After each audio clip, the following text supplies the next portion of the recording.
Okay, so once again, this is not staged at all. Pretty much what you're seeing here is what you get. I haven't rehearsed it, there's no point. I love having the gift of being able to live in the moment. I did do a YouTube on post. I did do a post on YouTube before I went into my place of sanctuary. And what I love about this place of sanctuary is that I've even grown more of a person and been more grateful for this disorder that I have, because I have met an abundance of even more incredible people, and I have had slight changes in my view of thinking again. So constantly there's this regrowth going, and I'm learning more. And I think when I say I think we in general, because if you learn something and then someone learns that from you, it's like a chain reaction. So yeah, but anyway, I was very fortunate. I was allowed. I went for a walk, and I like to go for walks to see if I can find something like a leaf or anything I could use in my art that's very authentic, or that I have this ability to see something and see the finished product. But also sometimes I like to just pick two things and I have to create something out of it. And sometimes it is just a complete disaster, but sometimes it actually I discover something new about myself, and I discover something new about a way of doing something, which I love to bring into my art therapy when I do private consultations. Growing up, I used to love the term, and it would use to me, but it would also be used to other people. Well, I would use it to other people. It would be, get off your bloody high horse and hop back on your pony. So I am currently sitting on two chairs that I came across on a nature strip. So knowing that they've been put there and that people are welcome to take them. So I have taken them. And I'm about to show you what they are. And what they represent is many things, really. They're chairs, but they're I will show you. Hang on, I have to swing it around this way. Oh, hang on, I've done it the wrong way. This bloody technology. I really am terrible with technology.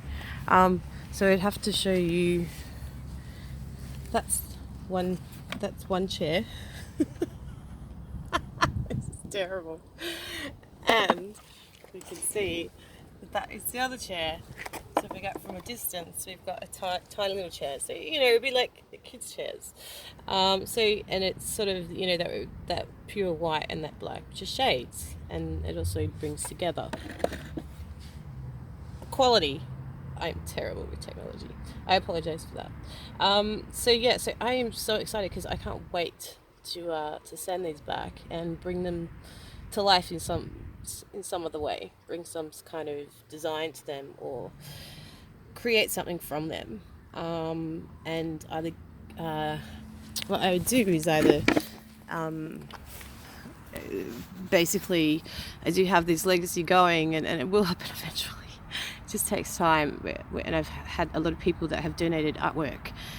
It's going back to mental health, of course, because that's just something I'm an advocate for. Because it's not one in three. It's 3 out of 3. It's affecting everybody, and it's become a huge epidemic. And I'm fortunate enough to be in a place of sanctuary that where I'm well taken care of, and I know people that don't get that privilege, and I've seen them put in places that it just breaks my heart, and they're not having access to resources that they need to build stability, which is we aim just to be stable so we can maintain our journey and achieve our goals and do whatever it is that we would like to do. So I guess what I'm trying to say is that and I struggle when I'm trying to communicate, because there's thoughts and ideas in my mind, and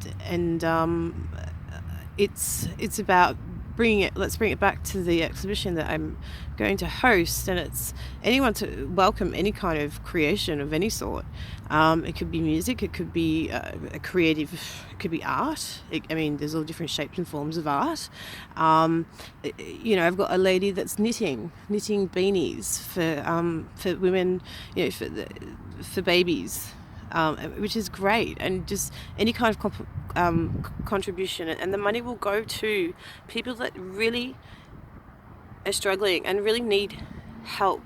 And what I mean by help, just resources. That's it. That's all they're after. They want to work, they want to be well, and also to their families and to the carers and people that are actually, it's a community that's suffering when someone's suffering. So, and I do believe that there is good in everybody. I don't believe that people are born evil. I don't at all. Everybody has a story, and everybody has an amazing story and a story to learn from. So I'm going to get these chairs back to my place of sanctuary, and I can't wait to there'll be a lot of laughs, that's for sure. And I wish that you could come in and meet these incredible people. They just it's an absolute godsend in a way. And look, outside, there's many people I've met that don't have a mental health disorder. They're all disorders, but it's known as mental illness. We're all trying to break the stigma, and I don't think they will ever break away from the stigma, but there's so much more help out there these days, which is just so awesome to see, because back in my day and other people's days there wasn't, and there wasn't also for the carers or for the parents or the siblings or friends or anything like that, and it was very distressful for them too to see a loved one go through what they were going through. So I'm very grateful that through my art that I can bring hope or bring love or bring just a place of sanctuary to someone through a process of creating something completely mindless, or if they need to even sometimes art therapy is not, people think like mindfulness is just like just sit there and try and fall asleep and mindful music and all that kind of stuff. It's really not. It's very versatile, and it's self-centered recovery. So it's what works for you, and what works for you may not work for someone else. So I guess that this what was supposed to be a short video. Another thing is too technology. I struggled with technology. I really did, and I do thank my the father of my child, because he planted a seed in me that that I used to get frustrated because I'd be like, no, let me do it, and he just said, just play around with it, and he planted a seed in me, and I was able to really get to a period now where I'd say, like, if you were, like a B plus, but I can't keep up with it because it keeps changing and stuff like that. So so I think this is one thing that I'm grateful for in regards to technology as well. Jesus, there's a whole abundance of gratitude happening right now. But I can't wait to get these chairs home, and I can't wait to bring something to them, and I can't wait to give them to someone, to a child, because I love working with children and teaching them art, or to bring it to the exhibition where we auction things off, or people can just have an opportunity. It's an opportunity to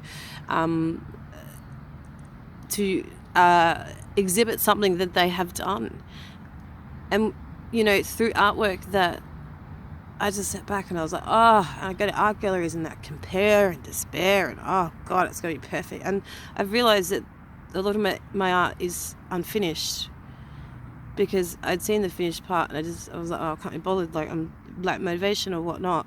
So it's the process in life through that art is through finishing it, through actually sitting down and finishing it, because you learn discipline. And what I mean through discipline is that you learn to how to work through procrastination. You learn how to focus. You learn how to finish one thing at a time.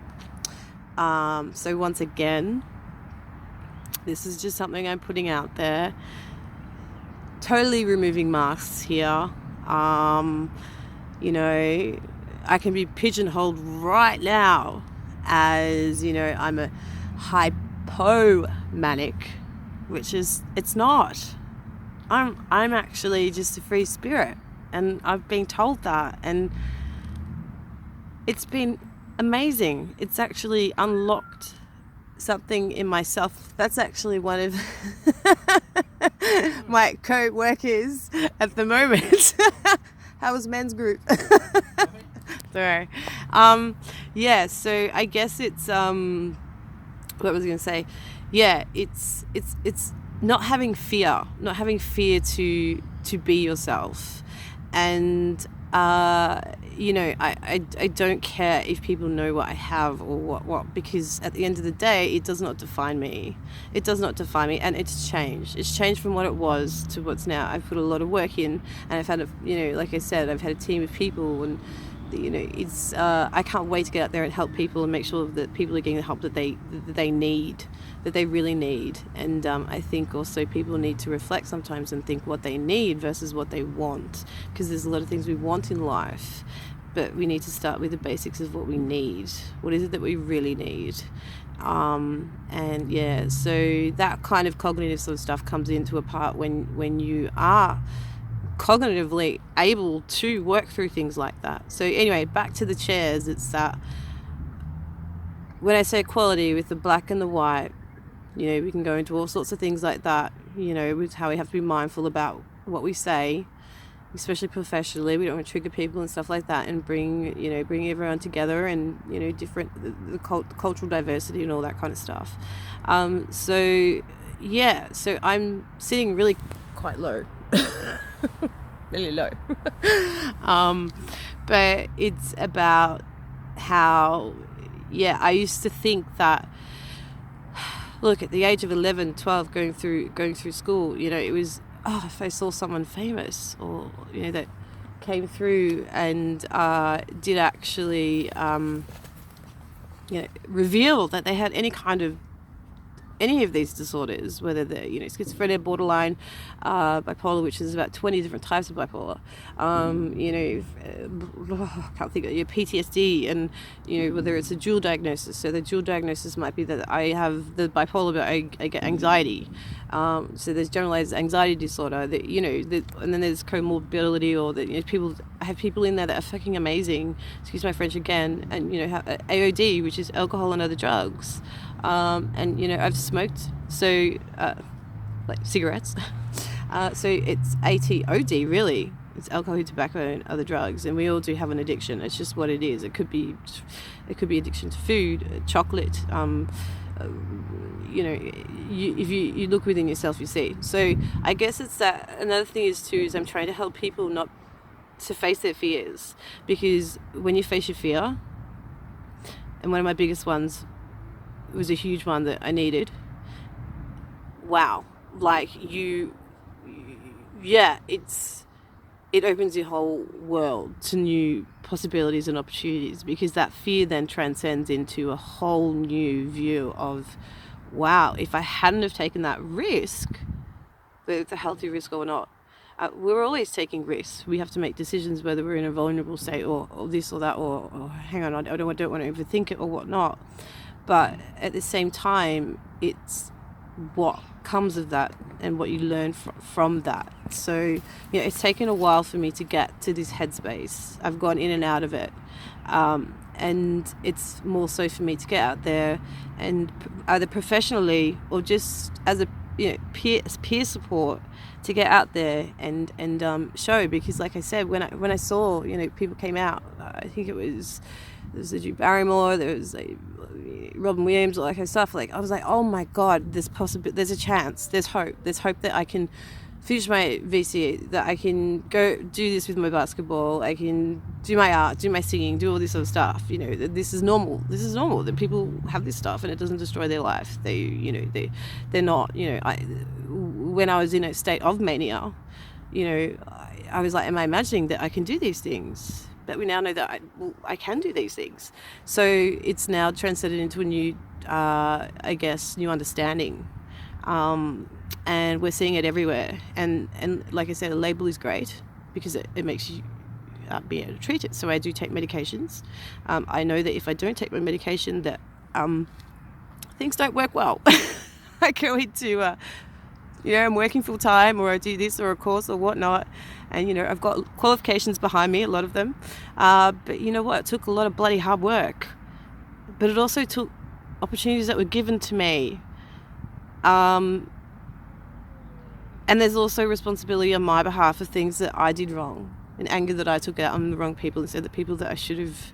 I struggle with anger because I struggle with the notion that when you're angry, you can't raise your voice. I mean, that doesn't make sense to me. I mean, it would come across as passive aggressive. So everybody deserves to feel the way they feel. Everybody deserves to feel the way they feel. If you have a child or whatnot and you speak to them and kids coming out at 7, 6 coming and saying, I had this feeling in my stomach, and then and describing it, and then you say to them, so that's anxiety, that's normal, and explain to them what's happening and how to cope with it. I mean, that's gold, because back in my day I was never taught anything like that in school or whatnot. And my parents were off working very hard and doing everything they could to provide for our family. And so we didn't really have those resources, and there's no one to blame for that. There's so no one to blame for that. But I think it's important that so I'm going to make a few of these videos or whatever. I don't care. It's not about getting likes or anything like that. It's just about me giving back to anyone. And me knowing that every day I get up and make sure that there's something that I've contributed in some way. I feel like I owe it back to everyone that supported me, and some people out there wouldn't even know who they are because I've seen them. I haven't met them. I've just seen them, and I feel obligated and a responsibility that this was something. Sort of a gift given to me to sort of endure. Yes, definitely at times it was very, very hard, but also with the loss in life, there is a lot of gain that comes from that. And insight you cannot teach. You can't teach someone insight. You can try and get people to understand. So people will say, you'll never understand because you never went through it. Yes, there's an element of truth to that, but there's also the fact that, to be really bloody honest with you, and I'll use the word again, you can do everything to bloody well try and understand, because the emotions are so aligned. They are. I once explained to someone that when I'm really, really down, picture when, you've had some drinks, or the next day, you're hungover and you feel really shit and really down and whatever. I said, well, multiply that by about 50. So we can all relate to these generalized emotions. It's just a matter of the magnitude of it. So whether we use a mathematical equation or use an analogy or something to help people understand. So I think it's I don't surround myself in a world of mental health. I don't think that's healthy. But I do see it everywhere. And some people, people have the right to not want to talk about it and to deal with it the way they deal with it. Sitting with it, we would say to each other, man, that's awesome. You survived one more day of that hell. You slept, you rested, you were really down. But it was like going to war and coming back that day. No different from working a full-time bloody job for a labourer or whatever. Even more exhausting, but I do not compare. But I do know that I was working 24 hours a day just to keep myself well. So I guess it's So I'm going to get off these chairs now. And I'm going to bring them back to my place of sanctuary. And yeah, have a think about what I can do with them, or maybe actually ask a friend of mine or some other friends of mine that are very, very good at very good with art or whatnot, or poetry or writing, and maybe write over them, or affirmations or anything, or make them something, find a table and another two for a dinner table for a cubby house. I don't know, but I can't wait. I can't wait to see what evolves out of them. So I will endeavor to do that. And that's a journey amongst the journey that I went on initially, just to get a coffee. Really bloody good coffee too.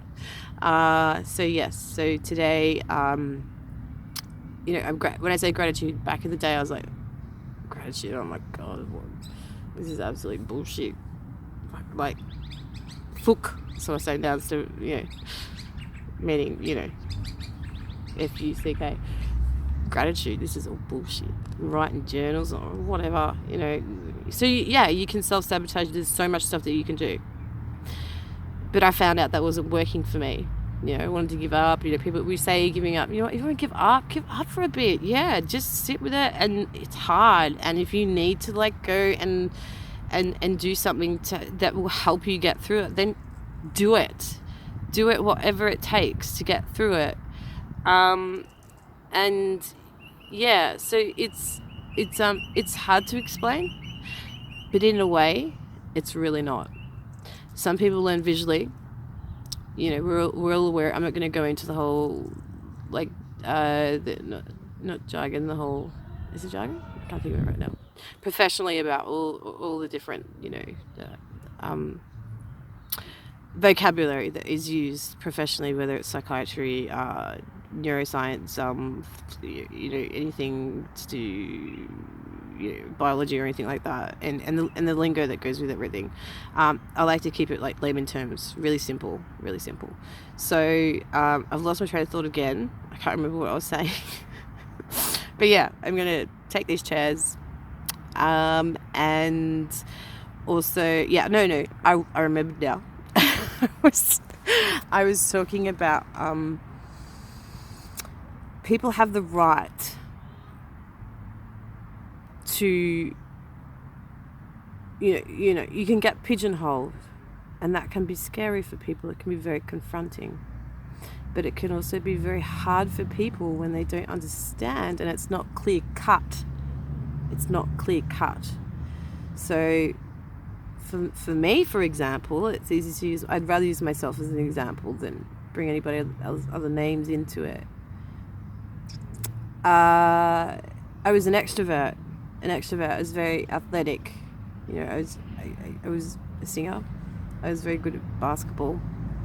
And I'd go out and have a lot of fun and be hyperactive or whatnot, or just be myself, and very bubbly and funny. I think I'm pretty funny.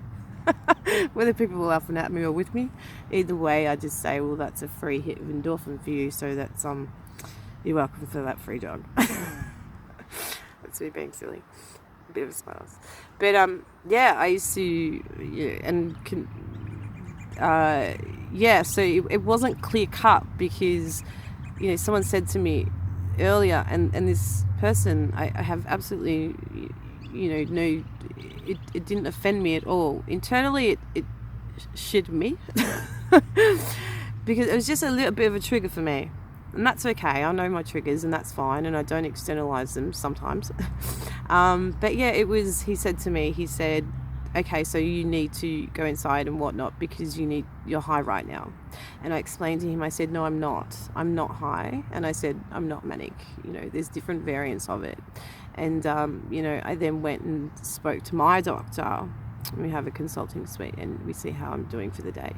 And I said, that was said to me, and it's very frustrating because I was pigeonholed.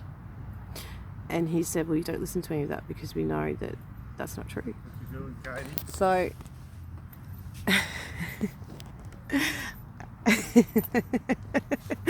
Don't put your face in this. Why? Oh. This is raw again. Right, This is another YouTubey. Human. This is a friend to my left. Hey, I've got Puma on today. You're Puma too, man. See, not today though. Oh no, yeah, I did forgot I had Puma in. What do you But do? I brought Puma in. Anyway, just yeah. So Alright. let me finish off with this one. Yeah. So it wasn't clear cut, and but the main thing that I need to work on is anger because like I said, I sucked it all up, and when you suck it up, it can come out a bit aggressive, but actually. There's passive aggressive, and there's aggressive, and people think aggressive is in like, you know, violence or this or that or whatnot. So I was told, like, I would point and I go, no, like, and some people found that as aggressive. Like, well, you know, or don't raise your voice. And I'd be like, well, how can you be angry and not do that? I talked about that earlier. So for me, my anger was exercise, and that was one thing that was missing. I just didn't have time for it, and to be honest, I couldn't be bothered. I couldn't find anything that would motivate me. Gym doesn't work, but then I found swimming, and I found kickboxing, and man, was that, I couldn't stop. It was great. It was a great workout. So exercise is very important. It was the one thing that I was missing. So looking back, if I had time and I was exercising more, which I couldn't, then, you know, I could have avoided the build up and what the burnout. I had a burnout, a massive burnout, and that's because of things that were going on externally in my life and also internally in my body and things I was dealing with. So I think we need to learn about boundaries within ourselves and other people. So I'm still learning how to communicate effectively, and I'm studying it, and I'm learning a lot about others and myself, and trying to, you know, I'll never perfect it. And also, you know, I think that people need to one thing that I learned in my place of sanctuary with unhelpful thinking styles is fact versus opinion. Stick to the facts. People have opinions, and that's great. You have a room with 4 people, one being yourself, and then you've got the other 3 opinions. They could be opportunities, they could be pathways to take, points of view, or this or that, you know, that's great. You have your own opinion. You have your own opinion of yourself, of other people, of the world, how you see it. You also have a relationship with these people. But the most important relationship is the relationship that you have with yourself. So that and I think that's something that I'm slowly learning about and still in amongst it. So you know, like I say, you know, no matter how many years you deal with these disorders or whatnot, you're still learning, you're still growing from it. It's a teacher. It teaches you so much. So I decided that my relationship with my disorder was going to be awesome. So I developed this toolkit so that I know that when things are not well, I know what to do. And one of those was just in my head going, that's a fact. That's a fact. I can look at that. That's a fact. That's an opinion. The internal voice in me would say, you know, I'm trying to think of one really raw, like, you're a horrible person for doing this or this or this or whatever. That's an opinion. That's my own opinion. It's not a fact. It's not a fact. It's not a fact. And also compare and despair. I used to go out into the world and, they've got, you know, this and degree and all that, and you know, where am I and what's happening in my life, and it would just make me feel really shit. And it did affect other people close to me because they felt like I was doing it. It became automatic. And it wasn't useful. Compare and despair can be very. So compare and despair is when you're comparing yourself to other people out there.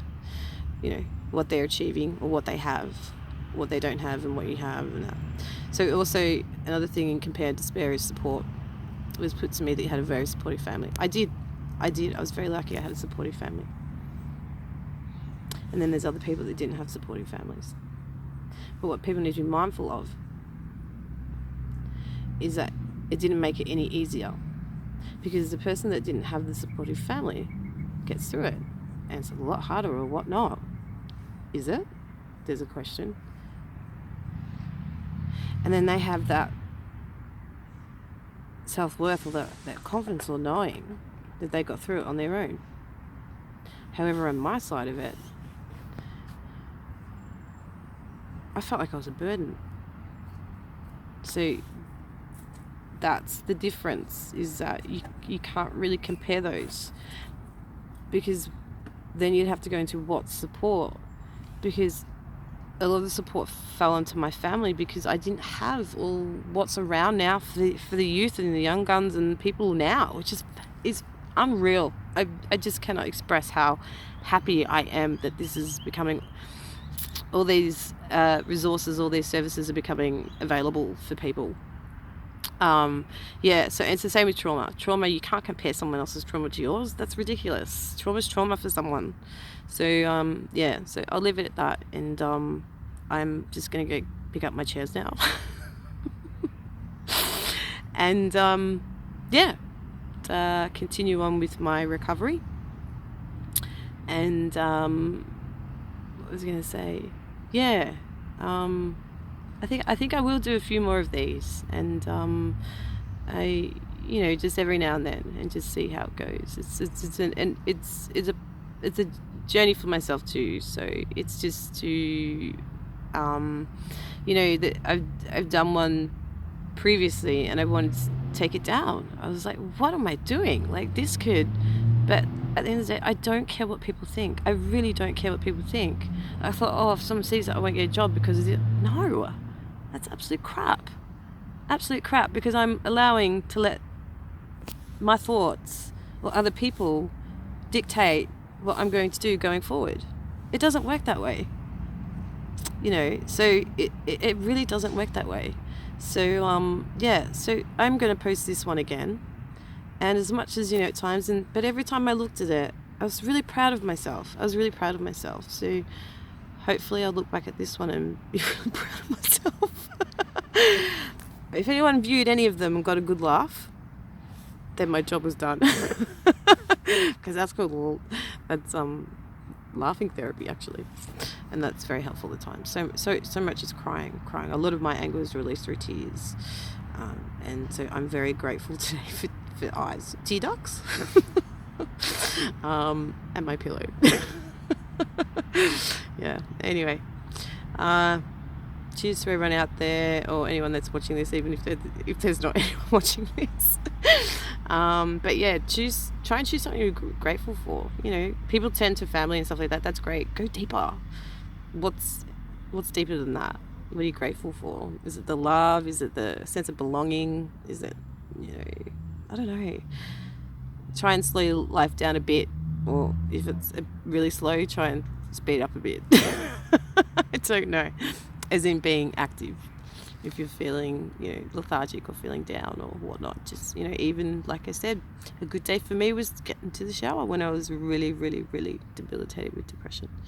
And some days it's still